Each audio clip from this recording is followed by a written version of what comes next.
Welcome to our YouTube channel only maths YouTube classes. आपका स्वागत है आपके यूट्यूब चैनल ओनली मैथ्स में। जैसा कि आप जानते हैं कि मैं 5 वीडियो अपलोड कर चुका हूँ मेंसुरेशन में, ये छठा वीडियो है मेरा। और अब हम पढ़ रहे हैं स्क्वायर, वर्ग। तो उस वर्ग में सबसे पहले मैं कुछ डेफिनेशन रिवाइज कर देता हूँ वापस कि वर्ग किसे कहते हैं। आप सब लोगों को पता है कि वर्ग जो होता है वो 4 भुजाएँ बराबर होती है, सारी 4 भुजाएं बराबर होती है। और अगर मैं इसके परिमाप की बात करूं तो परिमाप का फॉर्मूला होगा 4 इंटू भुजा। और उसके बाद में क्षेत्रफल की बात करें तो क्षेत्रफल का फॉर्मूला होगा भुजा इंटू भुजा या भुजा स्क्वायर। और अगर मैं बात करूं इसके विकर्ण की तो विकर्ण का फॉर्मूला होता है √2 इंटू भुजा। आजकल इस पर बहुत ज़्यादा क्वेश्चन पूछे जा रहे हैं, बहुत ज़्यादा क्वेश्चन इस पर पूछे जा रहे हैं वर्ग के विकर्ण के आधार पर। इस पर काफ़ी तरह के क्वेश्चन मैं करवाऊंगा जो पिछले सालों में एसएससी और राजस्थान के जो स्टेट लेवल एग्जाम्स जितने भी थे उनमें पूछे गए थे, वो सारा सवाल मैं आपको यहाँ पे करवाऊंगा। उनमें सबसे ज़्यादा वेटेज इसी का है। बात पहले इन दोनों की कर लेते हैं कि अगर परिमाप आपसे पूछा जाएगा तो आप भुजा का 4 गुना कर देंगे, ठीक है। जैसे मान लीजिए मैं आपसे ये कह देता हूँ, कुछ बेसिक क्वेश्चन ले रहा हूँ पहले मैं। अगर मैं ये कह देता हूँ 5 सेंटीमीटर की भुजा का एक वर्ग है और इसका परिमाप ज्ञात करना है, तो सिंपली हम 4 इंटू 5 कर लेंगे, यानी 4 इंटू 5 यानी कितना हो गया 20 सेंटीमीटर। और अगर मान लो इसी क्वेश्चन को उल्टा दे दिया जाए मैंने कि 24 सेंटीमीटर परिमाप का एक वर्ग है तो उसकी भुजा कितनी होगी, तो सीधी सिंपल सी बात है, जब चारों भुजाएं बराबर हैं तो इसमें जब 4 का भाग देंगे तो 6 सेंटीमीटर इसकी प्रत्येक भुजा निकल के आ जाएगी। इसी टाइप से अगर वर्ग की बात करें तो 5 सेंटीमीटर अगर भुजा है और अगर मैं इसके क्षेत्रफल की बात करूँ तो क्षेत्रफल भुजा इंटू भुजा होता है। इसका मतलब 5 इंटू 5 या 5 का स्क्वायर कितना हो गया 25 सेंटीमीटर स्क्वायर। और अगर मैं इसी बात को क्षेत्रफल से पूछूं भुजा के 25 सेंटीमीटर स्क्वायर है तो बताओ इसकी भुजा कितनी होगी, तो √ भुजा या √25 यानी 5 सेंटीमीटर की भुजा होगी। तो ये इसके कुछ बेसिक से क्वेश्चन थे, तो ये सभी आप लोगों को नॉलेज में हैं। हम इसके आगे की बातें करेंगे, इस पर ज़्यादा मैं सवाल नहीं लूँगा क्योंकि मैं पहले सवाल करवा चुका हूँ। तो सबसे पहले इसमें वर्ग के विकर्ण पर जो क्वेश्चन पूछे जाते हैं उनके लिए सबसे ज़्यादा नॉलेज आपको होना चाहिए पाइथागोरन ट्रिपलेट का। ट्रिपलेट के बाद में मैंने आपको 5 वीडियो में मैंने आपको 3 डायग्राम बताए थे। सबसे पहले समकोण त्रिभुज के 3 डायग्राम बताए थे। उसमें मैंने ये बताया था कि ये 30 डिग्री अगर होता है तो ये 1 और ये √3 होगा, क्योंकि tan 30 की जो वैल्यू होती है वो 1 और √3 होती है। अगर ये 45 डिग्री होता है तो ये 1 और 1 होता है, और अगर ये 60 डिग्री होता है तो ये √3 और 1 होता है। उस हिसाब से ये वाला जो कर्ण होगा वो 2 होगा, और ये यहाँ पे कर्ण √2 होगा, और यहाँ पे कर्ण 2 होगा। तो वर्ग के विकर्ण में सबसे ज़्यादा जो काम आने वाला है वो ये होगा, क्योंकि आप सभी जानते हैं कि वर्ग जो होता है उसमें विकर्ण जो होता है वो प्रत्येक के साथ में एक भुजा के साथ में 45 डिग्री का कोण बनाता है। इसलिए यहाँ पर हमें ये वाला पाइथागोरन फॉर्मूला हमें काम में लेना पड़ेगा। तो इसमें हम जानते हैं कि अगर लंब 1 है, आधार 1 है, तो कर्ण जो होगा वो √2 होगा। इस हिसाब से अगर मैं ये कह दूँ ये 1 है, ये 1 है, तो डेफिनेटली √2 होगा। बस इसी चीज़ को हम काम में लेकर विकर्ण निकालने में आसानी से विकर्ण हम निकाल सकते हैं। तो सबसे पहले क्वेश्चन आपके सामने दिया हुआ है कि अगर एक वर्ग का परिमाप 44 सेंटीमीटर है तो उसका विकर्ण कितना होगा। तो वर्ग का परिमाप 44 सेंटीमीटर है, इसका मतलब 44 सेंटीमीटर का परिमाप है। मैं हमेशा बीच में लिखने के लिए सजेस्ट करता हूँ आपको। 44 सेंटीमीटर अगर परिमाप है तो इसका मतलब प्रत्येक जो भुजा होगी वो 11 सेंटीमीटर की हो जाएगी। कितनी हो जाएगी 11 सेंटीमीटर की।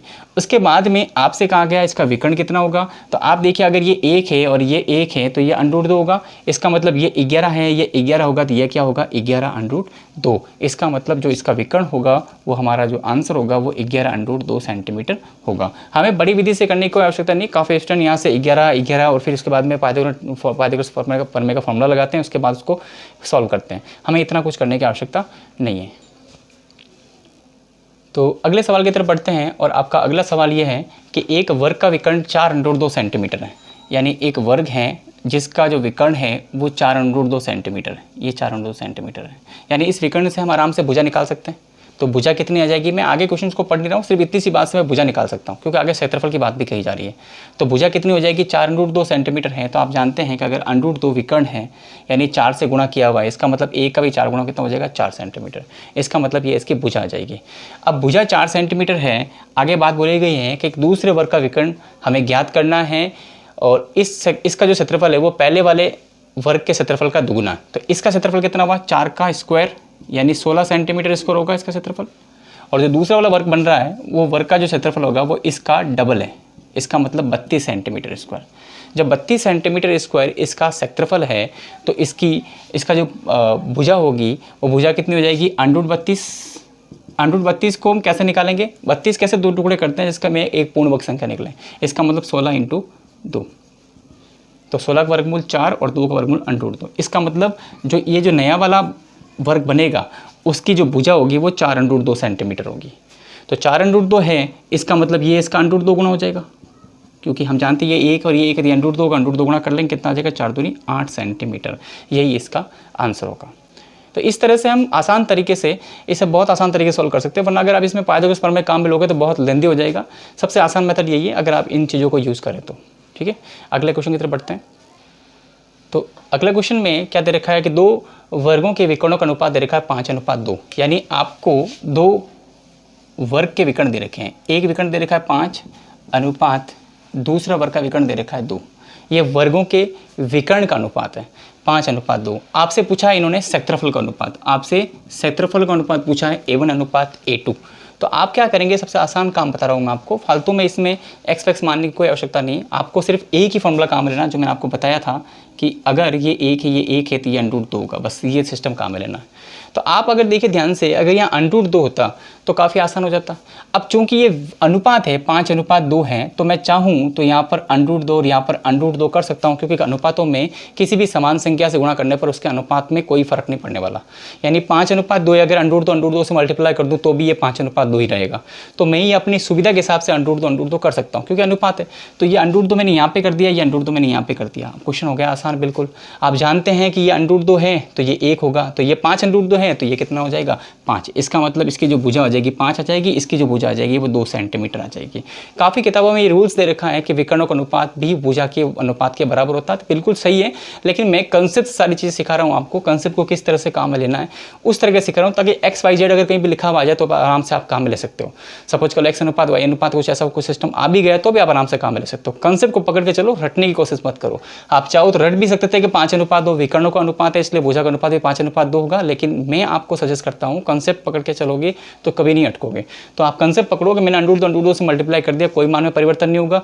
अब हम जानते हैं 5√2 और 2√2 का अनुपात है और हम जानते हैं 5√2 विकर्ण है, इसका मतलब 5 इसकी भुजा हो जाएगी। 2√2 विकर्ण है, इसका मतलब 2 इसकी भुजा हो जाएगी। आपको पूछा क्षेत्रफल का अनुपात है 5 का स्क्वायर 25 और 2 का स्क्वायर 4, ये आपका आंसर है। अगले क्वेश्चन की तरफ बढ़ते हैं। तो अगला सवाल है, किसी वर्ग का क्षेत्रफल तो उसके विकर्ण पर खींचे गए जो वर्ग है उस दोनों के क्षेत्रफल के बीच में क्या अनुपात होगा, वो आपसे पूछा गया। तो क्वेश्चन आपके सामने है। सबसे पहले कहा गया है कि ये वर्ग का क्षेत्रफल और इस विकर्ण पर खींचे गए, अगर इस खींचन पर, अगर इस वर्ग के विकर्ण पर अगर मैं कोई वर्ग खींच दूंगा, इस विकर्ण पर, इस विकर्ण की भुजा के बराबर अगर मैं कोई वर्ग खींच दूंगा तो इस वर्ग के क्षेत्रफल और इस वर्ग के क्षेत्रफल के बीच में क्या अनुपात होगा। यानी मैं सीधी सीधी बात समझा देता हूँ। ABCD आपको एक वर्ग दे रखा, उसका एरिया और साथ साथ में ACPQ, इन दोनों के क्षेत्रफलों का अनुपात आपसे पूछा है। तो आप जानते हैं कि मैं कोई भी भुजा मान सकता हूँ, कोई फालतू x मानने की आवश्यकता नहीं, आप कोई भुजा मान सकते हैं। आप जानते हैं अगर मैं ये 1 मानूंगा, ये 1 होगा तो ये कितना होगा, √2। आपके सामने उत्तर है इसका। इसकी भुजा कितनी है, 1, तो क्षेत्रफल क्या होगा, 1 का स्क्वायर। इसकी भुजा कितनी है, √2, तो क्षेत्रफल क्या होगा, √2 का स्क्वायर। 1 का स्क्वायर 1 और √2 का स्क्वायर 2। इस तरह से बड़े ही आसान तरीके से आप क्वेश्चन सॉल्व कर सकते हैं। तो ये 4 क्वेश्चन मैंने अपलोड किए हैं इस वीडियो में, उम्मीद करूँगा ये आपको समझ में आए होंगे। हालांकि कुछ क्वेश्चन रिपीट भी हैं, लेकिन मैं बस आपको यही समझाना चाह रहा हूँ कि ये जो चीज़ें हैं वो कंसेप्ट से पढ़ोगे तो काफ़ी आसान हो जाएगा। जितनी ज़्यादा चीज़ें कंसेप्ट से पढ़ोगे उतना ज़्यादा ये आसान होगा।